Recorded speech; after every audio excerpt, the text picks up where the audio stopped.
The night smelled of cut grass, gasoline, and the faint sweetness of popcorn drifting through warm air. Somewhere beyond the cornfields, a line of cars waited under a sky still bruised with sunset. Tail lights glowed red like fireflies as engines idled, humming in soft unison. It was the summer after the war, and America was restless, young, and ready to fall in love again. In a small town outside Camden, New Jersey, a man named Richard Hollingshead had once propped up a projector on his car hood and hung a white sheet between two trees. His mother sat behind the wheel, squinting to see the flickering image of a cowboy galloping across the screen. That backyard experiment, held before the war, had planted a seed. Now, in the closing years of the 1940s, it was blooming everywhere. Families rolled into wide lots of gravel and grass, guided by attendants holding flashlights that blinked like tiny stars. Children in pajamas tumbled out with blankets, while fathers angled the car just right. The speakers, heavy metal boxes with curled cords, clamped onto window frames, crackling with static before a cheerful announcer's voice filled the night. "Welcome to the Starlight Drive-In," it said, "where every night is movie night under the stars." When the projector fired, a beam of light sliced through the darkness, cutting across rows of Fords and Chevrolets. The screen flared white, then bloomed into color. Lovers leaned close in the front seats. Children whispered in the back. The world beyond that glowing rectangle disappeared. After years of war rationing, blackouts, and farewells, Americans were learning to sit still again. The drive-in became a safe kind of freedom, an open field where hope could be parked beside you. Soldiers back from Europe and the Pacific brought their wives and babies, still stunned by the quiet normalcy of it all. Teenagers cruised in borrowed cars, chasing the promise of a kiss beneath the reel's hum. Each drive-in felt like a small kingdom of light in a dark countryside. It was not just about the film. It was about belonging, about seeing the faces of neighbors illuminated by the same story, about a nation finding comfort not in victory parades but in shared silence and silver light. The night deepened. Fireflies blinked among the rows of cars. Somewhere, the sound of a milkshake mixer from the concession stand blended with laughter and the click of projector reels. In that ordinary magic, a new kind of America flickered to life, one that would live for decades inside chrome, glass, and memory. By the early years of the 1950s, the glow of drive-in screens and diner signs had begun to stitch together the fabric of post-war America. Highways stretched farther than they ever had before, curling around small towns and open fields like silver ribbons. On these new roads, the nation found its rhythm, and the soundtrack was the hum of engines, the laughter of teenagers, and the steady clink of soda glasses behind a Formica counter. In towns like Akron, Tulsa, and Fresno, drive-ins became sanctuaries of sound and light. Neon letters spelled names like Skyline, Moonlight, and Twin Star, glowing pink and turquoise against the evening sky. Beneath those signs, America gathered in cars polished with pride and chrome. Mothers passed paper bags of popcorn to their children, while fathers adjusted the rearview mirror to frame the massive screen. The air smelled of butter, asphalt, and faint perfume. Not far from those glowing lots stood the diners, shiny aluminum buildings with curved roofs and polished counters, each one a miniature theater of its own. Teenagers pressed shoulder to shoulder in red leather booths, feeding jukeboxes with nickels that brought Elvis Presley and Buddy Holly to life. Milkshakes spun thick in silver mixers, poured into tall glasses crowned with whipped cream and a cherry that seemed to gleam under fluorescent light. These places were more than stops for food or film. They were social crossroads, where veterans in their work, clothes, and teenagers in Letterman jackets could share the same space without suspicion.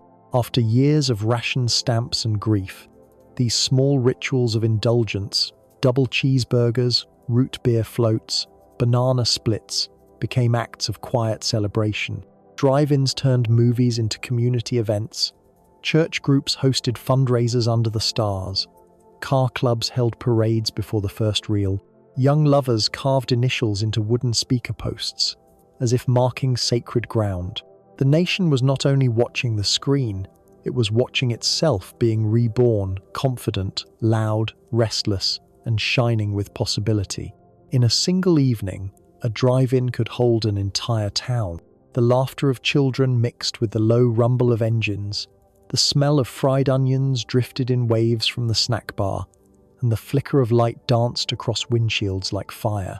It was a temporary heaven of shared joy, captured one frame at a time. The radio crackled with the first sounds of rock and roll, and suddenly every night felt electric. The world had changed, and America liked what it saw reflected on that giant outdoor screen: youth, freedom, and the simple miracle of being together after so many years of separation. The mid-20th century was a time when the American dream gleamed like chrome beneath the sun. Suburbs spread across the countryside like new constellations, each house with its own driveway and shining car. Drive-ins and diners became the heartbeats of these growing towns, glowing sanctuaries where families and teenagers gathered to celebrate the sweetness of ordinary life. By the late 1950s, there were more than 4,000 drive-in theaters across the United States. From the dusty plains of Texas to the misty edges of Oregon, they called it the Golden Age, when the night seemed longer and every movie felt like an event. At the Twin Pines in Indiana, families lined up before dusk, headlights cutting through a field of waving grass. In California, palm trees framed screens that rose like silver moons above the desert. Each place felt like its own world, complete with its own rituals. At the center of it all stood the snack bar, bright as a lighthouse. The sound of sizzling patties mingled with laughter as workers in paper hats poured milkshakes into chilled steel cups. A cheeseburger cost a quarter, a soda 10 cents. The jukebox in the corner hummed with the voices of Sam Cooke, Connie Francis, and the Platters. Music drifted through open car windows, mingling with the smell of fries and engine heat. For many young Americans, the drive-in was their first taste of independence. Boys cleaned their cars until they gleamed, folding picnic blankets across the back seat as if preparing an altar. Girls wore their hair in soft curls and tied scarves at their necks. It was a ritual of courtship written in headlights and soft laughter, an open-air ballroom beneath the stars. The films themselves told the story of the era. Westerns filled the screens with dusty heroism. Musicals shimmered with technicolor optimism. And then came the thrillers, the science fiction tales that mirrored America's fascination with the future. Rockets, robots, and monsters invaded the screen, reflections of a world learning to live with atomic power and Cold War tension. Yet even fear became entertainment when seen from the safety of one's car, a blanket shared between two hands. Sundays brought families in station wagons, children asleep before the final credits. Fridays belonged to the youth, their cars lined like chariots of rebellion, radios tuned to the same rock and roll beat.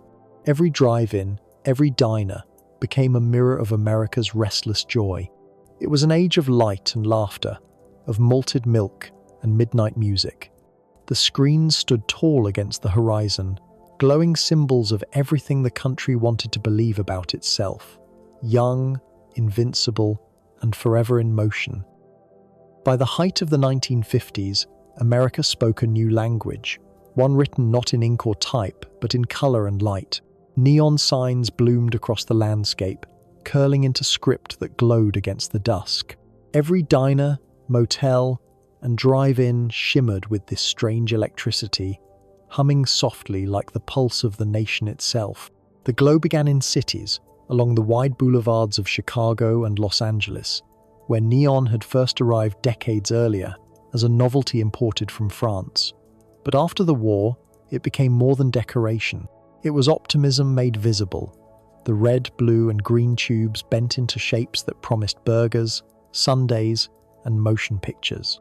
They flickered above quiet towns like tiny northern lights, calling travelers off the highway with the promise of warmth and company. At night, a single drive-in could be seen from miles away, its glowing letters reflected in chrome bumpers and glass windshields. The curved lines of the signs seemed to dance in rhythm with the music from car radios, matching the swing of hips in jukebox corners and the spin of milkshake mixers. The light was soft enough to flatter every face and bright enough to make even the loneliest diner booth feel alive.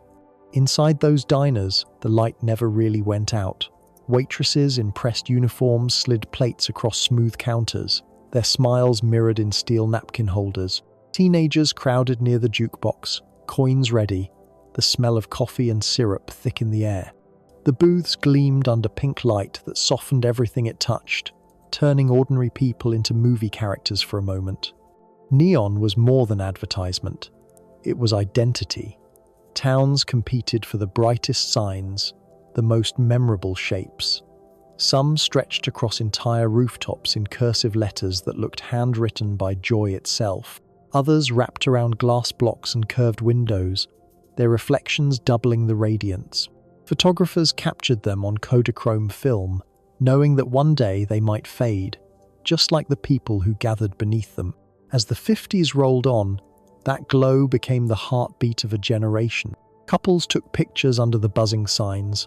Soldiers kissed their wives goodbye in the neon light before leaving for faraway bases. And children stared up at the glowing words they couldn't yet read, feeling only the wonder of their color. In every corner of America, neon told a story. It spoke of hope, speed, and belonging. It promised that no matter how far you drove, there would always be a place that welcomed you, lit by colors that hummed softly against the dark. By the early years of the 1960s, the glow began to dim. The screens that had once drawn entire towns together now flickered against half-empty lots. Weeds crept through the gravel where cars used to park, their roots tangling around the rusted speaker poles. The drive-in, once the temple of America's weekends, was quietly losing its congregation. Television had arrived in living rooms across the nation. Families no longer needed to load up the station wagon to watch a story unfold. They could stay home, barefoot and comfortable, with the blue light of the screen flickering against the living room curtains.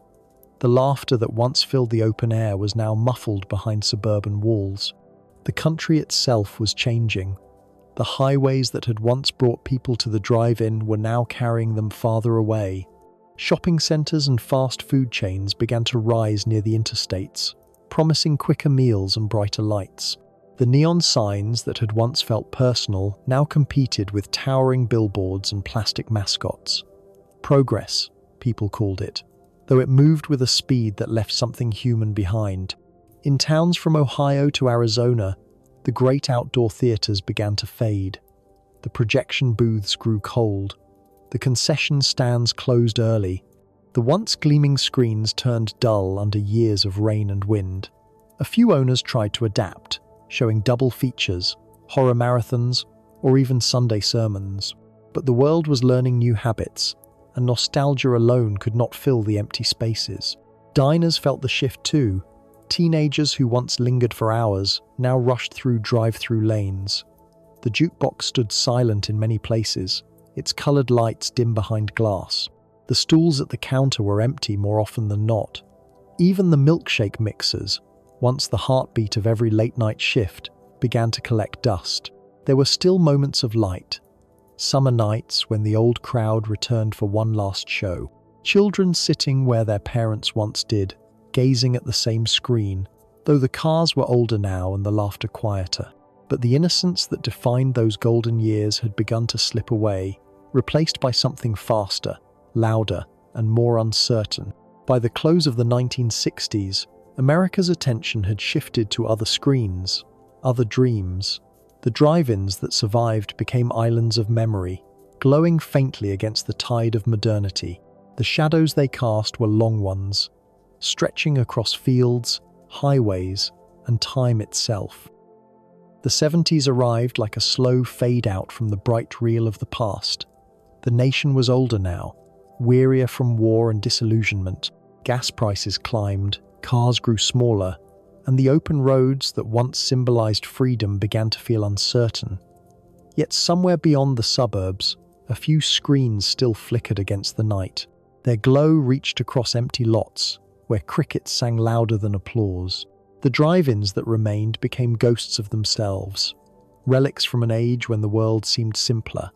Owners patched torn screens with canvas and duct tape, hoping to hold back time for another season. Projectors wheezed, their light trembling like memory itself. Still, people came. Not in the same numbers, but enough to keep the dream breathing. Teenagers in second-hand Mustangs and dusty pickup trucks parked beside the same rusted posts their parents once leaned against. They came not just for the movie, but for the echo of something they had never truly known. The films had changed too. Gone were the sweeping musicals and technicolor love stories. In their place came thrillers, science fiction, and rebellious road films that mirrored the country's restless soul. The drive-in became a refuge for the outsiders and night wanderers, a place where the rules felt looser, where one could watch Easy Rider or Jaws under a blanket of stars. The laughter was different now, edged with cynicism, but the longing underneath remained the same. In diners, the jukebox gave way to radio hits. The milkshake machine still hummed, though the faces behind the counter had grown older. The once young waitresses now had children of their own, and the sparkle in their eyes carried a trace of remembrance. They still called everyone Hon, still slid plates across the counter with practiced grace. The neon above them buzzed a little weaker, but it still held its glow. By the 80s, many drive-ins had turned into flea markets, storage lots, or overgrown fields.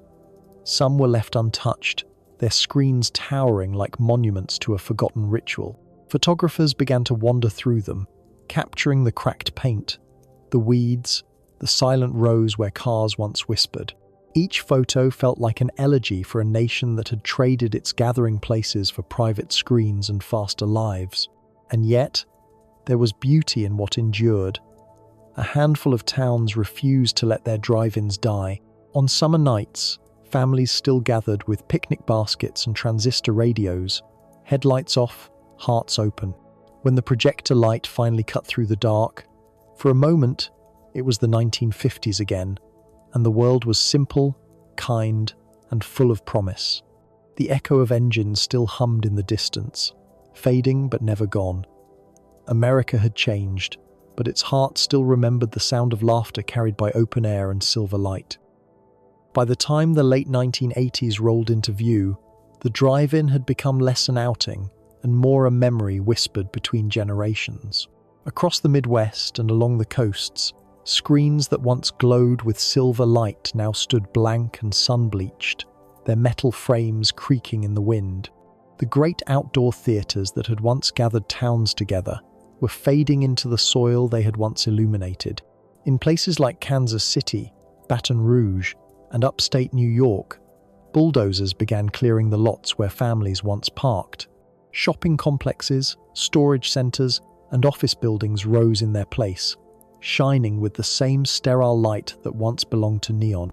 The laughter, the music, the smell of buttered popcorn, it all seemed to dissolve into the hum of fluorescent bulbs and parking lot engines. The communal heart of small-town America was quietly being dismantled in the name of progress. Those that survived became time capsules. The screens grew patched and weathered, the paint peeled, the speakers rusted, but still, on warm summer nights, the faithful gathered. Some theaters switched to low-power FM radio, letting sound ripple through car speakers instead of clunky boxes. The world had changed, but the ritual still held its magic. Families arrived before dusk. Children ran barefoot across cracked pavement, and when the light hit the screen, silence fell, the same silence that had wrapped around generations before them. Diners fared little better. Fast food chains had taken the places where chrome counters and jukeboxes once reigned. The taste of hand-scooped milkshakes and grilled cheeseburgers gave way to paper wrappers and drive-through windows. Yet a few stubborn survivors kept their stools polished and their coffee hot. You could still find them along two-lane highways, their neon signs flickering like faint heartbeats in the dark. Inside, the jukebox might play only a handful of songs, but those songs carried the weight of a nation's youth. Cultural critics began to call it Americana, a word that sounded like both reverence and eulogy. Painters, photographers, and filmmakers turned their gaze to the forgotten drive-ins, the quiet diners, the faded signs glowing above empty roads.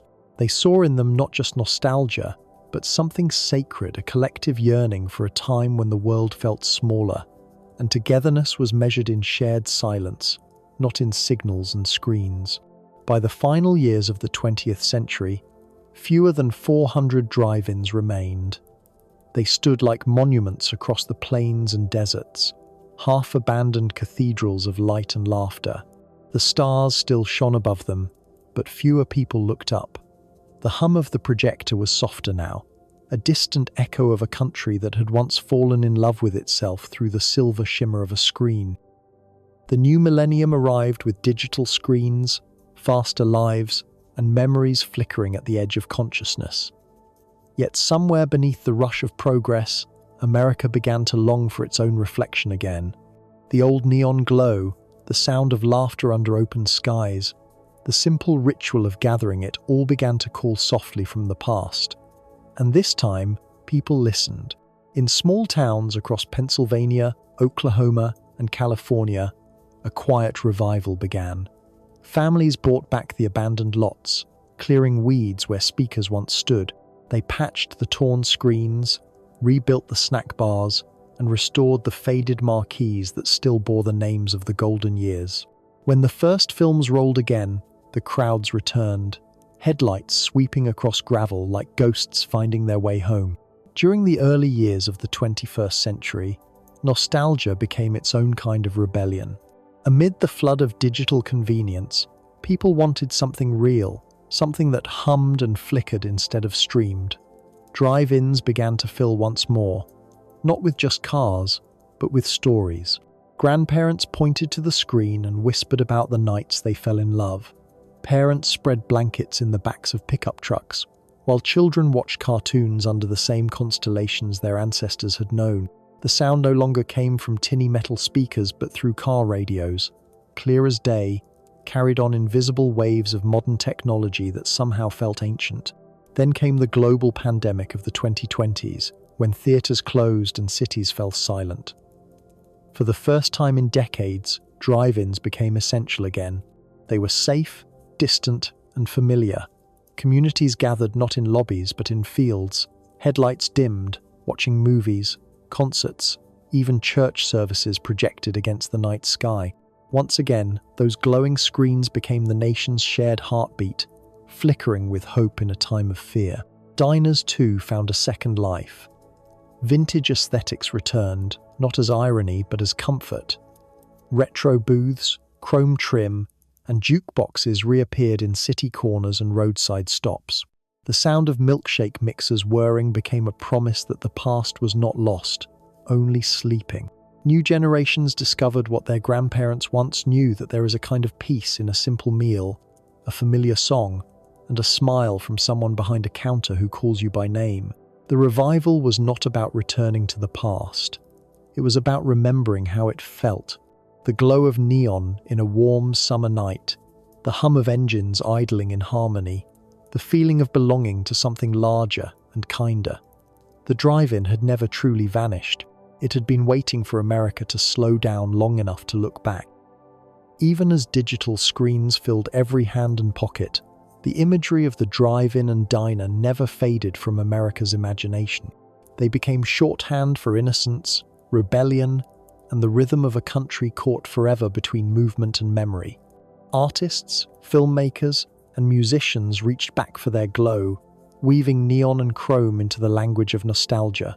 The past had become a muse, its hum eternal. Hollywood led the way.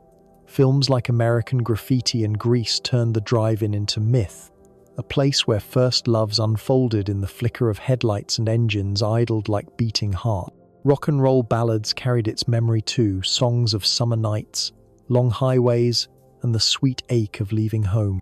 Even decades later, in the music videos of pop and country stars, the image returned again and again. A car, a milkshake, a jukebox, and a longing for something that could never quite be recaptured. Photographers found poetry in what remained. They wandered through abandoned drive-ins in the Rust Belt and the desert plains, capturing cracked pavement overrun by grass, faded murals of cowboys and starlets, and screens standing like hollow monuments under skies filled with lightning. Each image became a confession that the world had moved on, but its soul still lingered there, suspended in dust and twilight. Writers, too, felt the pull. Essays, novels, and memoirs turned the drive-in into a symbol of lost unity, a metaphor for an America that once gathered to share a story instead of scrolling past it. The diner became a stage for humanity's small miracles, a place where strangers met, where loneliness eased for a while, where the world outside seemed to pause. Even advertising and fashion drew from the iconography of that era. Polished chrome, pastel pinks, checkerboard floors, and cursive neon made their return in stylized cafes and retro-themed diners across the nation. The imagery sold everything from cars to cologne, proof that the old dream still carried power. What had once been ordinary had become immortal, preserved in the collective longing of a people who could not let go of their youth. In the hum of that remembrance, the drive-in became more than history. It became memory in motion, rolling endlessly through art, song, and story. Its light no longer belonged to projectors or signs, but to imagination itself. Every time someone painted a diner window glowing against the dark or sang about a night beneath the stars, the heartbeat of mid-century America thumped once more, steady and familiar. The drive-in had become eternal, not because it survived, but because it was remembered. Today, if you drive through the backroads of Ohio or the sunburned plains of New Mexico, you might still catch a glimmer of that old America, a flicker of pink neon humming faintly in the dusk, a hand-painted sign for a diner that has outlived half a century of change, a drive-in marquee with letters missing but spirit intact. They stand like memories made solid, glowing against time itself. Most nights, they are quiet. The wind rattles the speaker poles, the screen shimmers in moonlight, and the gravel lot lies empty. Yet when the warm months return, the faithful gather once again.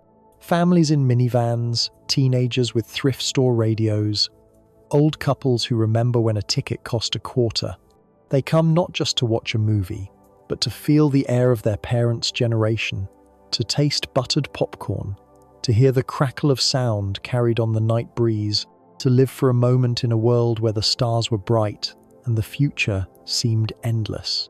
Inside, the diners that survive, you can still smell the mix of coffee and syrup, still hear the soft thud of shoes on linoleum, still feel the kindness of a stranger refilling your cup without asking. The jukebox might play fewer songs now, but its voice carries weight. Each tune feels like a conversation with the past. The people who gather there are not looking for speed or spectacle. They are searching for connection, the kind that once came easy when every town had a place that stayed open late and never hurried you away. Historians often say the drive-in faded because of technology, because of progress and changing habits. But what really vanished was the patience to linger, the willingness to share silence with strangers under the same sky. The drive-in and the diner were never just businesses. They were rituals, small acts of community stitched into the rhythm of American life. Even now, their glow endures. In summer festivals and vintage car rallies, in the clink of milkshake glasses and the buzz of restored neon signs, America continues to remember.